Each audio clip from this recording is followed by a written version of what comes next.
All right, January 12th, how we doing, DonaldMillerElectric Services? So let's get into this today. All right, I'm going to help the young guys here, like the entry level, okay? Um, it does start at the roots, and it also starts at your game plan on what are you trying to accomplish in this trade? Are you trying to become a master mechanic, or are you just trying to make money? Because if you're just trying to make money, you're going to make a lot of mistakes, okay? Because the money isn't freely given. And oftentimes, because so many people are after just the money, it's reserved for the ones that understand the trade, for the ones that are going to be in this trade for a lifetime. They're the ones that usually we're looking for. And it's not just me, I've been an employer for 20 years, okay? So take this advice from someone who's been employing people for 20 years now, all right?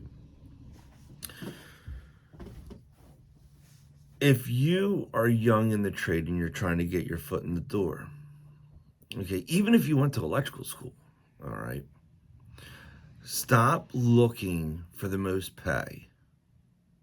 And it completely goes against what you're probably going for, because you probably became an electrician to make that money. But entry level is paid the least for a reason, all right? And oftentimes the biggest mistake that I see are guys trying to skip that position. They want to get to second year. They're applying for positions that they shouldn't be applying for. And so if you're applying for like a second year guy or someone who has experience coming straight out of electrical school, and you think the stick houses in electrical school is your experience, newsflash, it's not your entry level, okay? Having handyman experience is not electrical experience, your entry level. Working with a carpenter and doing electrical is not experience, your entry level.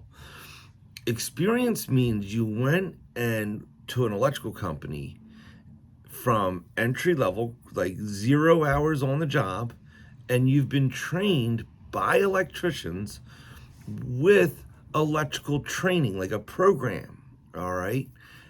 That's entry level. And then from there, you start. Don't try to jump the system. It's not going to benefit you. It actually hurts you, because then when you have 3 years in, it's not a real 3 years, because your first year was with a carpenter where you were doing electric twice a week and you didn't learn any electrical practices though. When you go to work for an electrical company that's just doing electric, you learn electrical practices, and that's what's most important, all right? The electrical trade has a set of practices from entry level all the way to master mechanic.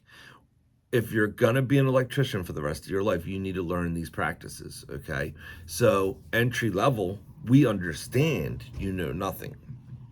So we're gonna teach you these practices from the ground up so you understand them. That way, when you go and you put on your resume, you've worked for other companies and you have experience, during the job interview, questions come out. And then when you're on the site and you do a site interview, what you're saying is backed up by your practices. All right. Oftentimes, guys coming out of electrical school try to jump the first year. Okay. And the first year is fundamentally important. Okay. It's an extremely important time. Not only does it teach you habits and rituals, but also teach you muscle movements, that the only way you learn them is from working with an electrical trade, okay, an electrical company. So don't search for the highest dollar job. It's usually not the right choice, okay? And the smart guy, like the apprentices that really get this trade, they're looking for the experience that comes with that position, not the pay. Okay, because one, you're paid next to nothing anyway in the beginning. Okay, this trade requires a good amount of training, so you're not really compensated for your skill level until later on in the trade. And yes, you have to complete all these skill levels before you see that dollar amount. It's this trade is not, I'm going to gain time, and because of my time, I'm paid differently. No, you have to learn the knowledge, and you have to be able to apply the knowledge so you can get that position. Oh, I got something in my nose. It's important that happens because when we're working on electric, that experience comes into play every day, especially if you're going for like a mechanic's position versus an apprentice position. It depends on, like, you need that, you need those habits, those rituals, the experience, everything that you're going to do that day. It shows where you're at from the moment you touch a tool. How you walk, how you talk, how you treat people, your professionalism, your politeness, everything you do shows how much experience you have to the trade. All right, so do not skip your first year, especially if you want to make that decent amount of money later on in the trade, like 5 years in, and you want to get paid like a high mechanics rate.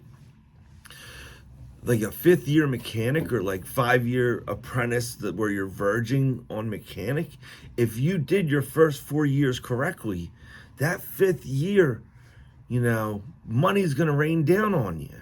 Okay, and money's probably already starting to rain down on you 3 years in and 4 years in.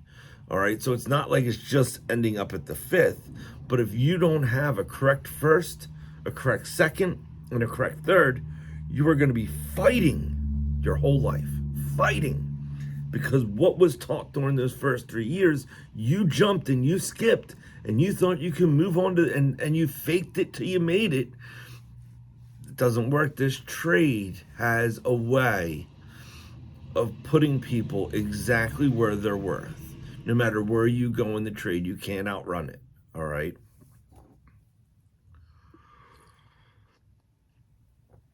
Best thing about this trade. Best thing about it. Doesn't matter who you are, who you know. Okay, if you got it, you got it. If you don't, you don't. And this trade will make sure you get put where you're supposed to. You might be able to fool the trade for like 6 months or fool one employer for a little bit until he starts getting callbacks on you, or until the microscope goes on you and he really starts digging into your trade practices, and then boom, gone.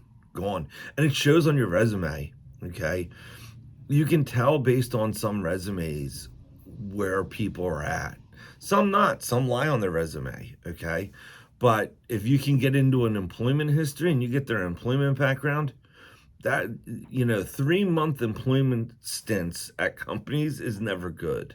Okay, even 1 year at a company, 2 years is nice. Okay, 1 year, it depends. If it's your first year after a year with the company and you roll, and it was an electrical company, that's not bad. But you start getting into your 30s and your 40s and you have 1 year employments, it doesn't look as great. Okay, so there's a lot to who you work for, which is far more important than how much you're paid. And the moment you learn that in the beginning and you change and you go work for people that will help your experience and your knowledge, and the quicker you learn that, the quicker you know who to look for employment, so you don't make that mistake and you don't have to accept employment from employers that you don't want to work for when you're older. There's certain employers that entry level, they pry on them because, one, it's probably rough work, like new construction, it's a tough game, okay? And you're exposed to the elements. It's just, I got out of new construction after a year. I was like, I did my year time. I cut my teeth with new construction, and then I went to commercial and renovation work. Okay, I finished my apprenticeship with troubleshooting. All right, but yeah, there's certain parts of this trade that take advantage of the fact that you're new. They're there so you can cut your teeth with them. You do crap work like new construction, but you get good at it. And the moment you're good at it, move on to the next portion of your career building. So go into new construction commercial or go into renovation work. Okay. It depends on how you're building your career. But stage one, entering, don't screw your career up by skipping entry level positions. They're there and they're fundamentally important for anyone that's making this trade a career. It's Friday the 13th. Actually, some people think this is like more of a good luck day than a bad luck day. So God bless, enjoy yourself out there. Talk to you soon.